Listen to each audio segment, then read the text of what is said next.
In response to the numerous questions and fears raised by the 2010 Eurozone crisis, the Institut d'études européennes of the Université Libre de Bruxelles hosted a Green AGORA forum, gathering over 80 researchers, experts and decision-makers to discuss whether European socio-economic governance would necessarily emerge weakened or possibly strengthened from the crisis.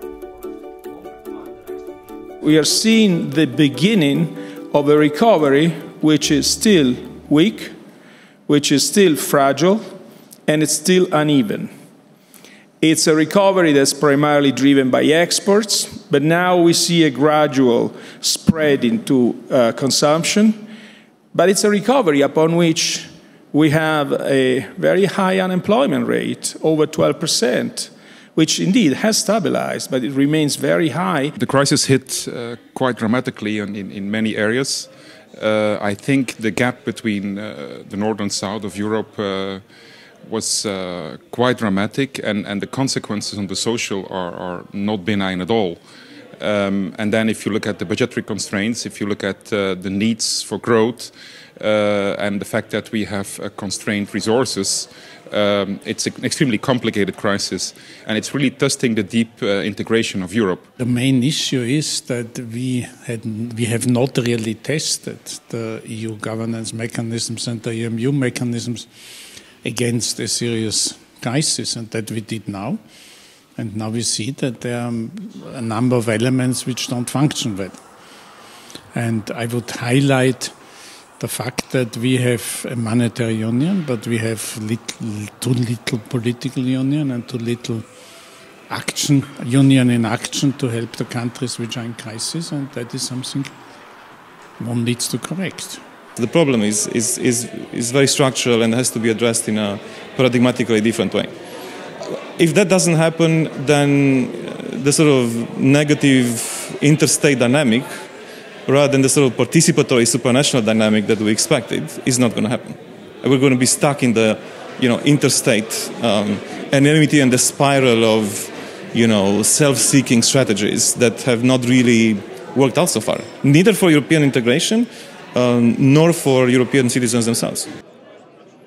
If the survival of the euro now seems secured as the European Union tackled the most burning dimension of the 2010 Eurozone crisis, socio-economic and political challenges can only be addressed by overcoming self-centered national strategies. There is another set of decisions which should be credited for what's taken place. And these are the decisions that our leaders have taken in the June 2012 European Council, when the banking union was decided.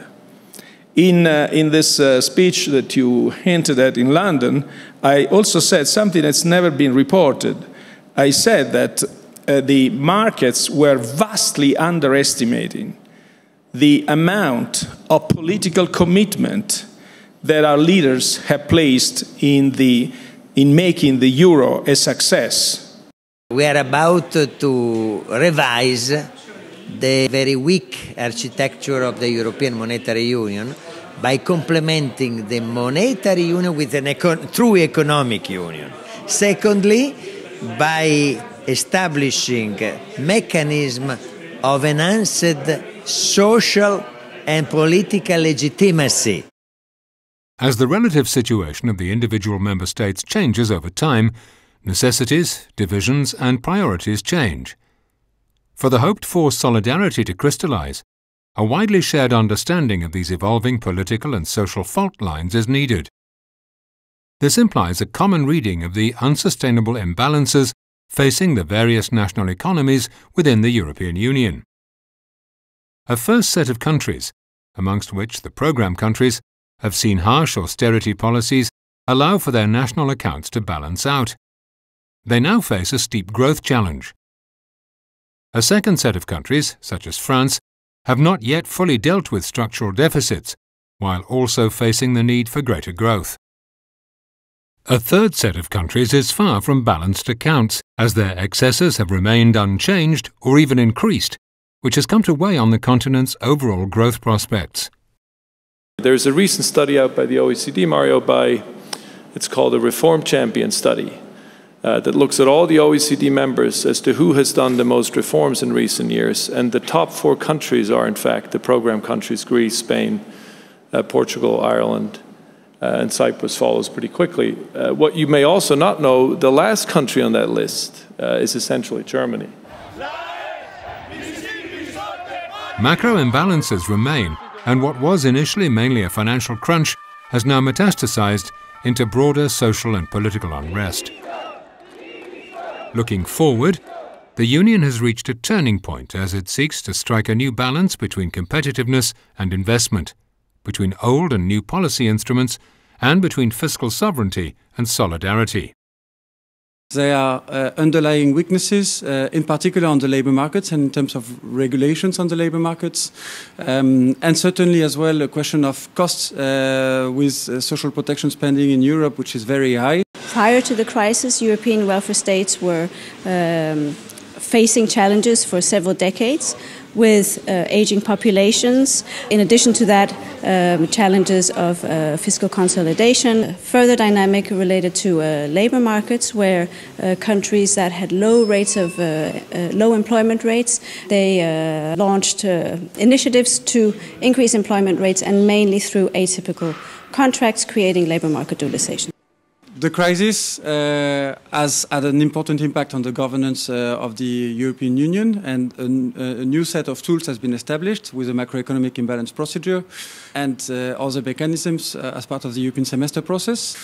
So I think there is a question of affordability of the system when we are in a very fierce competition globally for our companies. It's very important that the European Commission is in touch regularly with the member states to make sure that the recommendations that it produces to the member states are implemented on the ground. We think that this policy of austerity should be corrected, given more room for maneuver for governments. Europe needs a major investment plan, new paths for Europe. We have a concrete proposal showing that it's feasible, even with in the context of budgetary constraints. The crisis has sharpened the debate about the appropriate growth strategy for Europe.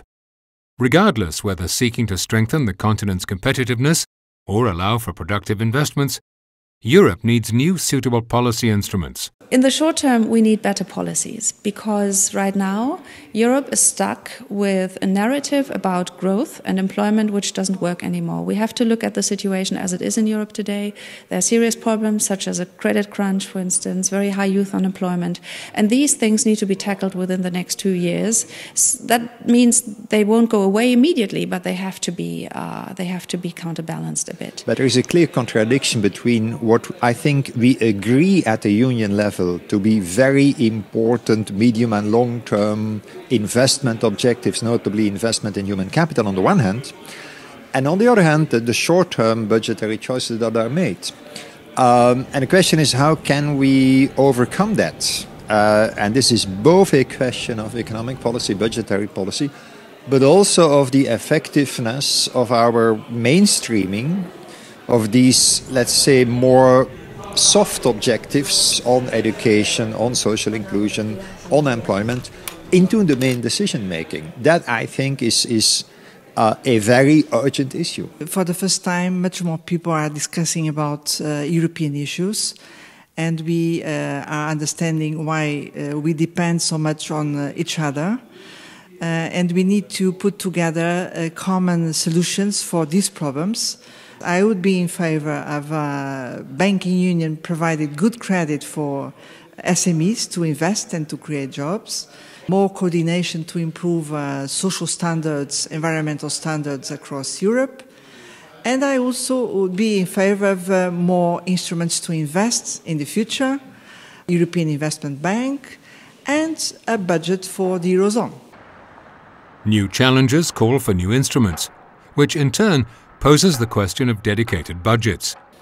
Besides the necessary choices between competitiveness and investment on the one hand, and the identification of appropriate policy instruments on the other, the Union must tackle the question of ways and means.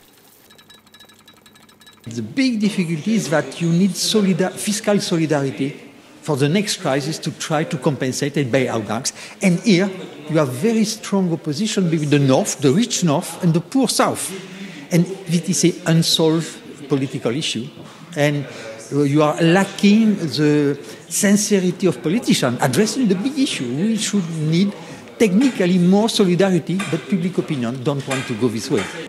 If public opinions have hardened against the option of taking from richer countries to give to poorer ones, this only heightens the need for possible alternative forms of solidarity. If interstate transfer and investment mechanisms have reached their limits, the possibility of a Eurozone budget is to be explored. Professor Rodriguez outlined it rather well. So I think it's now pretty clear what kinds of new authority, new competence, as the French would put it, that should be developed. There's even a kind of rough idea of the institutional framework, the governance aspect, let's say, of a common banking union and some kind of fiscal union, and maybe even the key to the whole thing, of course, eventually, is so-called own resources. Healing the wounds of the European socio-economic fabric calls for an innovative approach to the ways and means available to the Union. As interstate solidarity has shown its limits, both in terms of efficiency and legitimacy, this raises the question of more solidarity between the citizens of Europe by way of direct contributions to a common budget. If the continent's outlook is to be European, and its citizens are to be given a greater control over its future, the prospect of own resources would allow the Union to respond more effectively to global challenges, while connecting individual citizens more directly to its decision-making. Without necessarily altering overall taxation levels, such a budget would both allow for new policy instruments to be developed, as well as recast the relationship between the Europeans and their Union. However, the possibility of a European budget invites Europeans not only to ponder reform with regard to European expenses, but also with regard to its revenue streams. This ultimately boils down to the question of what level of taxation for what form of representation.